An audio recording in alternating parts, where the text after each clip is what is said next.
Hi, everyone, and welcome to the Hawaii Language Roadmap Student Resource Interviews. Thanks so much for joining. We're really excited to have our special guest.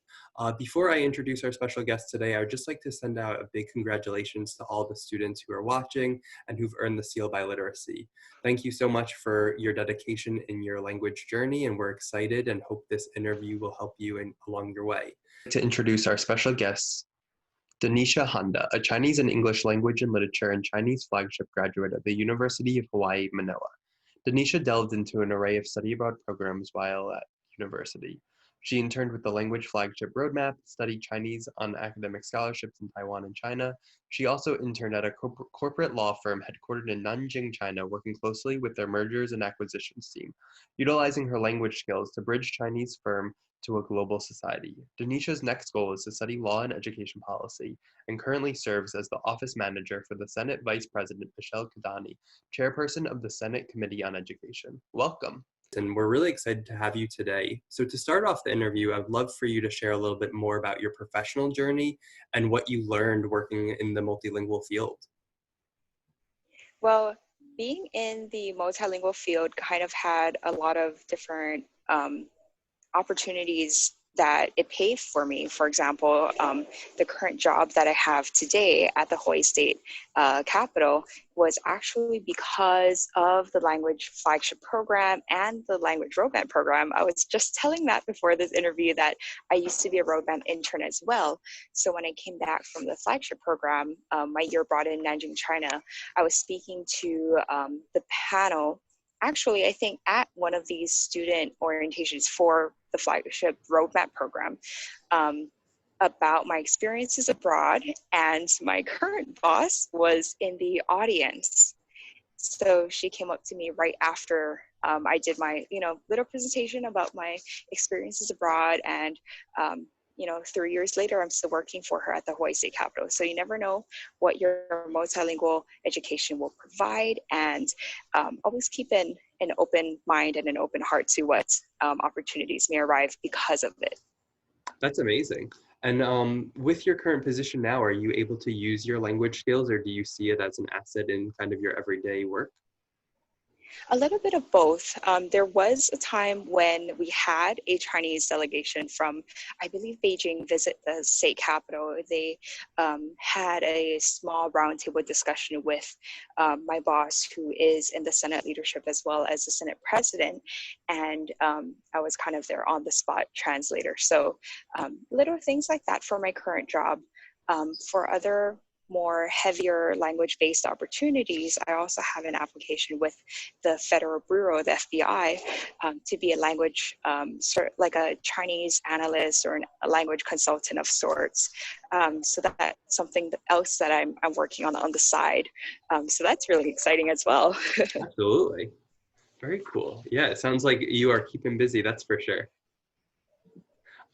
In terms of next, what opportunities do you think are available for students using their language skills here in Hawaii? I know you talked about a little, but are there others that you think students should be aware of? So it really depends on how you leverage the language skills. A lot of the students that go through the flagship program have jobs with the NSA. I've also seen a few of my mainland flagship student counterparts pursue careers in private consultant works. There are openings at Bay Systems or other government entities that could use some sort of Chinese language presence. Military will always have openings for people who have the language skills. They'll automatically give you like a monthly raise if you know a second language. A few of my Chinese flagship alumni friends also created this group called the Chinese Guys, which is a small consulting firm for businesses looking to expand in China. And they do these periodic publications that I follow as well. So there are actually a lot of things that at least what my cohort did for using the Chinese language beyond the classroom. That's awesome to see and hear how there's different opportunities beyond the classroom. Can you just talk a little bit for those who might not be familiar with what the Chinese Language Flagship Program is?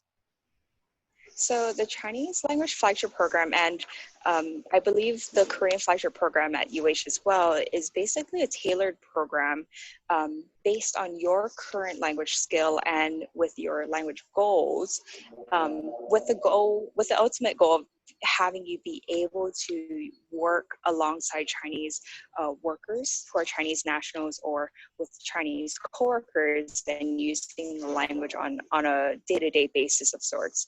They offer what I think is most significant from this program is a one-on-one tutoring opportunity with a lot of Chinese nationals who speak and learn, read, speak, write in the language. The flagship program also provides a lot of the study abroad opportunities that Matt mentioned in my bio that extend beyond what UH usually provides. Like I remember UH provides, mix or student exchanges, but the programs that I was able to go on, like Princeton and Beijing and my capstone year in Nanjing, really extended beyond what UH programs would have provided, I think, at least in terms of like language learning and the skill that they required from the students. Awesome, thank you. And then what advice maybe would you have for students to leverage their language skills in the job market? The main advice that I always give people after they finish the flagship program is really just to maintain the language. You got to maintain it, and then maintain it some more, because once you leave the program, you're not going to have the mandatory tutoring sessions, the piles of homework, or the discipline that you'll need to live abroad in China. So that's really important in terms of letting your language experience with the flagship program or the language roadmap. Once you get the seal of biliteracy, you have to make sure you have the same skill, if not improve on it, so that you can maintain it. That's a great point. Yeah, because it's the reality of like we're in the classroom learning, and once we leave that, it's up to us to kind of maintain it and keep going. Thank you. And then our last question that we have is, why do you think having a multilingual workforce in Hawaii is important?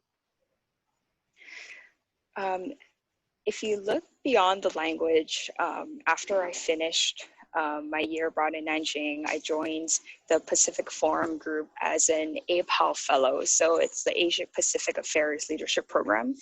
And that's where I really learned that you really can't deny the fact that China is and will continue to be a world power within the, if not now, then within the handful of years, right, coming into the future.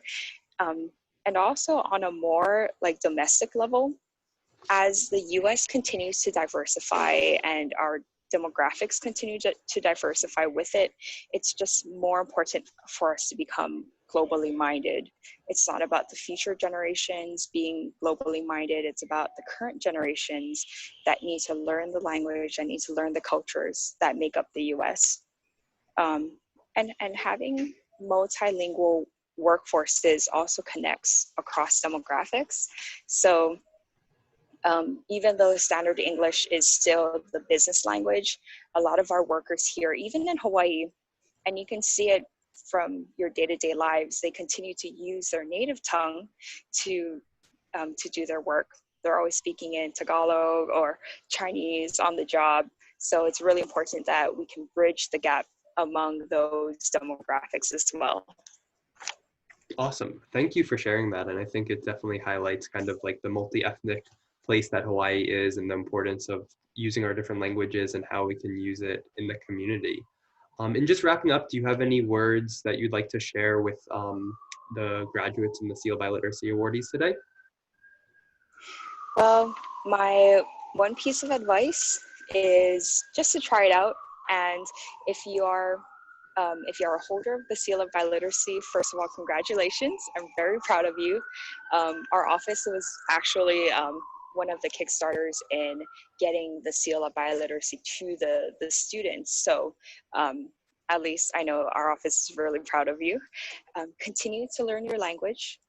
try out the Chinese Flagship Program, the Korean Flagship Program, any sort of language program that you take interest in, and try your best to continue it. If you don't, that's totally fine. If you do, you'll find that there are a lot of opportunities using the language that you can take advantage of. And just know that you have a very good support system at UH, and that we're all looking forward to what you will achieve in the future. Thank you. And thank you so much for taking time out of your busy schedule to kind of share the words of advice and share about your experience. So we hope everyone listening today learned and gleaned something from this interview. And please revisit our website and hear more stories. So thanks again.